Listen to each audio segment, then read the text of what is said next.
This is Druthers, a brewery and pub with locations in Saratoga Springs, Albany, and Schenectady. It's been a long time since we've had the food, and a scan of social media shows their food looking amazing these days. We had to see for ourselves, so one night when we didn't want to cook, we loaded everyone up in the car, drove down to Schenectady, and I just had to find out, is Druthers as great as everyone says?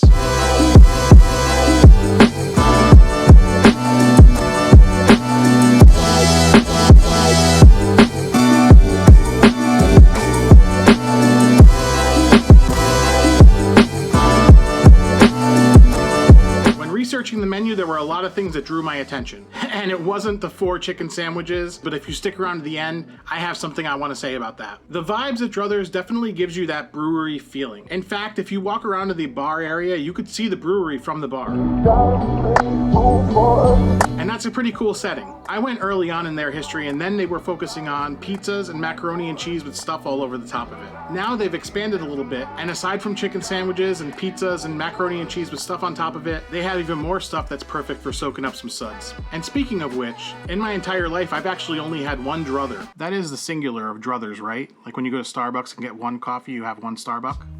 And this time I had to cover my bases and go with an entire flight. The way their flight works, it's 6 5-ounce portions, so I figured by the end of this night, it was gonna be a pretty good night.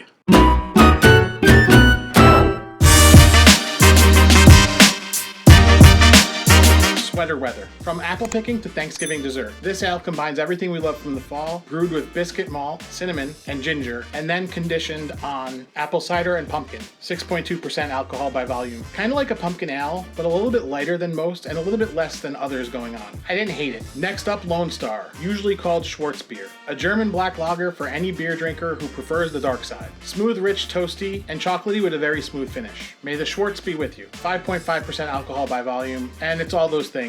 They must be Star Trek fans. All In IPA, a hoppy American-style India Pale Ale, 6.6% alcohol by volume. They say it has a smooth finish, but I wouldn't exactly say it's a smooth finish. A solid IPA, but not my favorite of the bunch. Right Side Up, New England double IPA that flips the script on grandma's baking. What does that even mean? Brewed with vanilla and lactose, and then conditioned on pineapple and cherry with some Galaxy hops. They say this is the perfect after-dinner indulgence, 8.0% alcohol by volume. Well, I had mine with dinner and it was great. Really outstanding and subtly fruity. At 8% alcohol, this was the biggest beer of the bunch. Next up, we got Pretty in Pink. This one's kind of like their summer twilight beer, like kissing summer goodbye and moving into fall, even though we're pretty close to winter at this point. But there's some like salt, lime zest, prickly pear, pink guava, and this was like a sour beer. 5.8% alcohol by volume, and to me, this was by far the most interesting beer out of that whole carousel. This is the one that I'd go back and just order an entire pint of. And the last one, Hef Bison. This one is probably the least creatively named of the bunch, and you could read the description on their website, but it was a solid beer, nothing completely outstanding. 5.6% alcohol by volume. As far as the menu, aside from pizza and macaroni and cheese and chicken sandwiches, they have other sandwich type stuff that you could order. One thing that really caught my eye was right in the middle of the menu. It was called a Gordita Crunch. And to me, that sounded like the perfect thing to have with a flight of beer. This is described as seasoned beef, salsa roja, beer cheese, jalapeno ranch, a crispy corn tortilla, shredded lettuce on a toasted pita. Now, if that doesn't sound like a trip to Taco Bell in the middle of the night after a night of drinking, I don't know what does. And of course I ordered that. But to start, we actually got a little bit of the monkey bread, which was served as a ring of monkey bread with some sauce to dip in the middle. Their monkey bread's loaded with garlic butter, pepperoni, bacon, leeks, and what was in the middle was like a marinara sauce. I didn't go overboard with this, but it was very good. Definitely a fun appetizer. Definitely something that's amazing to rip into when you're having a couple of beers. It didn't take long at all for that Gordita Crunch to hit the table, and I was super excited.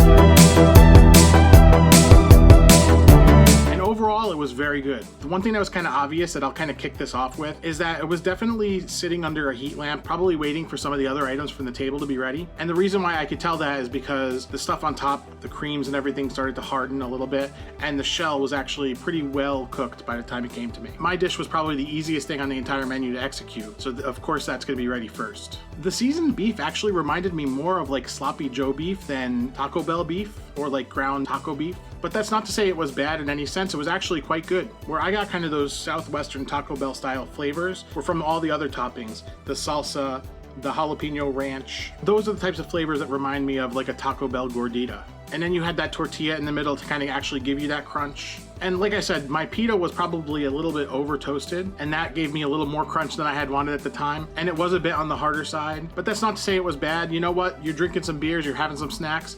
This is the perfect thing to snack on. But that detail is where things kind of fell apart a little bit for me. I think they had a couple options for the side, but I definitely had to get fries on the side, and they were really good. Again, nothing to complain about here. They were just some fries. I think it's really safe to say that Noah enjoyed his meal.